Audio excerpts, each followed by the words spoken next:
জনগণের ভোটে নির্বাচিত হওয়ার পরেও যাকে ঢাকার মেয়রের দায়িত্ব দেওয়া হয়নি, সেই ছেলেটি ইন্ডিয়ান ইসরায়েল।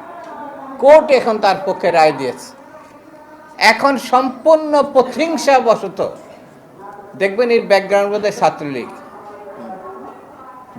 ছাত্রলীগ, লুটপাটে চূড়ান্ত করার লক্ষ্যে ইশরাককে ওখানে বসতে দেওয়া হচ্ছে না।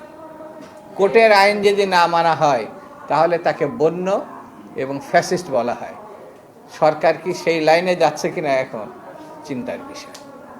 আমি বেশি কথা বলবো না, আরেকটা আবালই বলবো, এতই ছোট যে এগুলো আবালের মতো কথা বলছে যে আওয়ামী লীগের কাছ থেকে টাকা নিয়ে বিএনপি রাজনীতি করে। বাবা, বিএনপি যখন রাজনীতি করছে তোমার বাপেরও জন্ম হয় নাই, তোমার তো জন্ম হয় না। বিএনপির কি দেখছো? বিএনপি যখন রাজনীতি শুরু করছে, বাংলাদেশের কৃষকের, শ্রমিকের, মেহনতি মানুষের উন্নয়নের নেতৃত্ব দিয়েছে শহীদ জিয়া রহমান। কইছিলা বাবা? কথা বলার আগে একটু চিন্তা করবা, কথা বলার আগে একটু ভাববা। আমরা ভেবেছিলাম তোমরা জাতীয় রাজনীতিতে এসে একটা কিছু হবা, কিন্তু আবালের মতো কথা বললে পারে তোমাদের সম্বন্ধে মানুষের ধারণাটা কোথায় যাচ্ছে একটু ভেবে চিন্তে দেখো। বিএনপি একমাত্র দল যেই দলের নেতৃত্ব দিয়েছে আপসীন নেত্রী, যার মৃত্যু হতে পারত, 6 বছর যে জেলের মধ্যে সাজা খাটছে। তুমি কইছিলা বাবধন?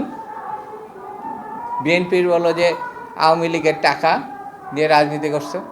যদি বিএনপির লোকরা প্রস্রাব করে একমাত্র, তাহলে প্রস্রাবের তোরে ভেসে বঙ্গোপসাগরে গিয়ে পড়বে।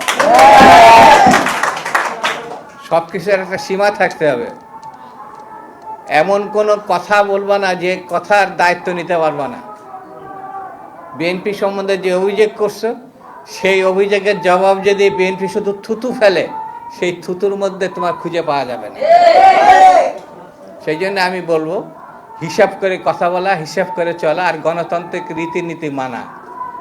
এটি যদি ব্যর্থ হও তাহলে ফ্যাসিস্টদের তুমি একজন হিসাবে নিজেকে চিহ্নিত করো। এই ধরনের প্রতিহিংসামূলক দৃষ্টিভঙ্গি নিয়ে রাজনীতি করা ঠিক হবে।